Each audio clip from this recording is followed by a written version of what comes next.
Sugar జబ్బుని అదుపులో ఉంచుకునేందుకు మనలో చాలా మంది ఆహార వ్యాయామాల సాయం తీసుకుంటూ ఉంటారు. కొంతమంది ఇంటర్మీడియట్ ఫాస్టింగ్ కూడా చేస్తూ ఉంటారు. దీన్నే నామమాత్రపు ఉపవాసం అని కూడా పిలుస్తూ ఉంటారు. భోజన వేళలకు మధ్య ఎక్కువ సమయం తీసుకోవటమే ఇందులోని అంతఃసూత్రం. ఇలా చేయటం వల్ల షుగర్ చక్కగా అదుపులో ఉంటుందని నమ్ముతారు. అసలు ఈ నమ్మకంలో నిజమెంత?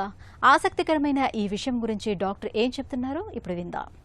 సో మీకు డయాబెటీస్ డయాగ్నోజ్ అయిన తర్వాత యూజువల్గా ఇంటర్మీడియట్ ఫాస్టింగ్ అనేది వీ డోంట్ రికమెండ్. ఎందుకంటే డయాబెటీస్ వచ్చిన తర్వాత మీకు షుగర్స్ పడిపోయే రిస్క్ పెరుగుతుంది. సో లేదు మీరు మైల్డ్ స్టేజ్లోనే ఉన్నారు, సే 6.3 అట్లా 6.5 అట్లా ఇప్పుడిప్పుడే డయాగ్నోజ్ అయినప్పుడు ఇంటర్మీడియట్ ఫాస్టింగ్ అనేది ఓకే, అది we don't strongly discourage it. ఎందుకంటే 15-16 గంటలు ఏం తినకుండా ఉండటం, దెన్ కోర్స్ వీటితో ఏంటంటే మీరు నీళ్లు డీహైడ్రేట్ అయ్యే ఛాన్స్ ఎక్కువ ఉంటుంది.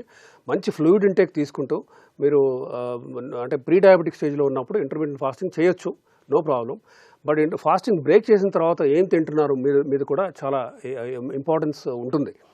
మీరు ఈ plant protein, vitamins and minerals ఇవన్నీ పెంచుకొని, ఫైబర్ పెంచుకొని మీరు ఖచ్చితంగా ఇంటర్మీడియట్ ఫాస్టింగ్ చేయొచ్చు.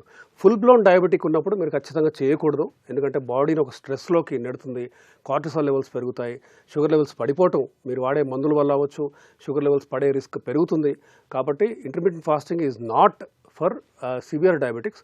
ఓన్లీ మైల్డ్ ఇప్పుడిప్పుడే డయాగ్నోజ్ అయిన డయాబెటిక్ అవ్వచ్చు, లేదంటే ప్రీ డయాబెటిక్ వాళ్ళలో ఇంటర్మీడియట్ ఫాస్టింగ్ మే హెల్ప్.